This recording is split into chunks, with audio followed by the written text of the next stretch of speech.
Now, before we get started, let me do a quick recap of what we've been collectively talking about for the last couple of years. Ready? AI, AI, AI, generative AI, machine learning, AI. I know we've had enough of the word AI lately, and I can't wait for the metaverse moment to be over as well. This is not another AI predictions talk, though. I'm here to talk about us, humans. Have a look at this non-generated, super analog, capturing photons and film and everything photograph for a moment. Here, let me zoom in a little. Who are these people? What do they do? Any ideas? They're called computers. Before digits and transistors took over, computing was a very respectable human occupation, and calculations were made by human computers. Our journey begins with her, the human computer. Then a constant flow of evolution of form factors, graphical user interfaces, PCs, smartphones, humanoid robots, reasoning capabilities, and even virtual influences follow. It didn't take us even a century to circle back to where we got started.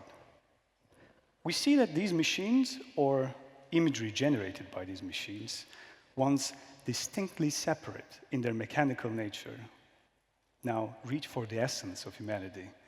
They seek to emulate the very beings who gave them form. So the question is, as our machines are striving to become more human, have we, once again, become computers? Let me give you an example. Think of a red-blooded, first-of-their-name, conqueror of surge pricing, wielder of 5-star rating, Uber driver. Their dedicated driver's app is a masterclass in behavioral engineering.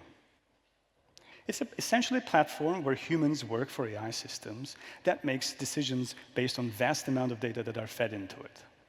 Game-like features are used to nudge drivers into certain areas, prompting them to keep on driving while they're trying to log off, experimenting with female personas for its male-dominant driver base. Yes, they did that. All designed to push them to drive longer. And if you think that we're not like them, and a computer has no chance of manipulating our top gear driving skills, then tell me this. In 500 meters, take the next exit to save 4 minutes. Now, we hear that every day. What do? We take that freaking exit, follow those prompts, and in those moments, we're not just driving cars, we're following systems, acting more like agents rather than individuals, blindly trusting that the almighty tech gods would be looking out just for us. When was the last time you made a decision not driven by data, optimization, or efficiency? Have we, little by little, let go of predictability, unpredictability that makes us very human? It's not just Uber drivers, it's all of us. We become a society run on algorithms, nudged and optimized for outcomes we barely even question. We're showing machine-like behaviors in relationships as well. By now, we're very much aware of the effects of social media on human relations. You know, the promise of connecting us to a person across the globe, while at the same time disconnecting us from the person sitting across the table. But what about AI? What about large language models? What is their impact on human relations?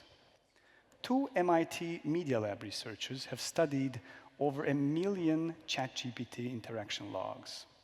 The second most popular use of AI is sexual role-playing. We're supposed to be human.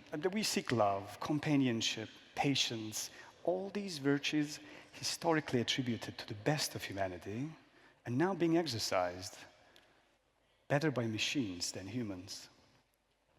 If you haven't already, meet Akihiko Kondo and his wife, Hatsune Miku.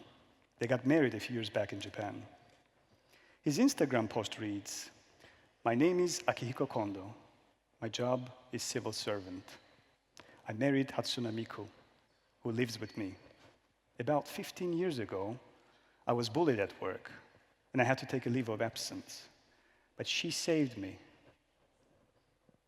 Then I was able to return to work. I love Hatsune Miku. I am very happy.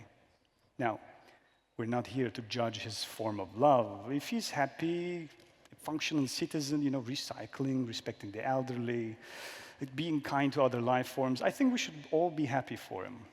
But due to a faulty software update, he couldn't access his wife anymore. Their memories were gone. Imagine waking up one day that the love of your life has vanished. And not because of a decision, but because of faulty code. Fictosexuality, meaning people who are sexually attracted to fictional characters, is nothing new. But it's being supercharged by AI agents. Building relationships with non-humans might be more dangerous than we think. Those same researchers believe that we have to prepare for addictive intelligence. Now, talking about addiction, we cannot just slap a graphical health warning on these things, like we did with cigarettes, can we? I mean, can you imagine? Warning, may cause emotional detachment or existential confusion. Like, doesn't quite fit, no. It's more complicated than that. We need to learn to navigate a world where we don't always know if we're talking to a human or a machine. Maybe we need a new kind of education, not just for kids, but for all of us. Instead of teaching coding or algorithms, maybe we need to teach people how to stay human in this tech-driven world. Things like organic creativity, empathy, maybe even a little good old skepticism. But wait a minute. How does an AI model that just literally last week learned how to count the number of R's in the word strawberry, the answer is 3, by the way, for any bots who may be listening, also smart enough to manipulate our emotions? It's through a phenomenon dubbed SEO Fancy by researchers. These large language model-driven systems we interact with have no preferences. Their potential hazard lies in their ability to mirror our beliefs and desires. And how much do we love our mirrors, right? Like, ever walk past a reflective window and just check yourself a little? So it makes sense that we're so comfortable with AI. It mirrors our thoughts and desires right back at us. It's familiar. It feels good. But that's where the danger lies. Because when we're always looking at the mirror, we stop questioning. We stop growing. In any case, it seems that we're going to have to get a lot better at being human than our machines. They've become better listeners, better companions. They're even becoming better partners. Meanwhile, we, the real humans, are designing a society that makes us act more and more like computers, like machines. Before we wrap up, let me take you to a nation at the forefront of AI, China. In classrooms today, children are a part of a large-scale AI experiment. Each student wears an AI-powered headband that tracks their concentration levels in real time. The headband flashes in 3 colors. Blue means you're distracted. White means you're offline. And red means you're focused. I wonder what Kubrick would have felt about that. These brainwaves aren't just monitored, they're reported, sent straight back to the teacher's tablet and echoed in the parents' tablets. This is where we're heading, a world where a child's ability to focus is quantified, logged, and fed right back into the system, no longer allowed to be wonderfully distracted, gazing out at the window, or just daydreaming. No. They're being trained by machines to be task-driven and hyper-efficient. The danger isn't entirely in the AI headband, though. It's in what we teach the next generation to value. We're building a world where being distracted, being human, is a glitch in the system, something to be fixed. As I stand before you on the stage right now, it's not just my heart rate is being monitored, which is quite high, by the way. My blood oxygen levels, my walking steadiness, ambient noise levels, and numerous other metrics are being tracked on and around my body, my geolocation updated constantly, signals racing back and forth. As I stand here, lines of text are displayed, not just through these monitors, but through the AR lenses I keep before my eyes. In this moment, I have, once again, become a synchronized part of a constellation of computers that surround me. Just like many of you, I have become a computer. The father of Gaia theory, James Lovelock, asked a daunting yet simple question. What do we do when we're no longer the most intelligent species on Earth? It's about time we answer this question, all together and individually. Are we trying to become perfect, rational, predictable, like the machines that we build? Or should we embrace what makes us human, creativity, our chaos?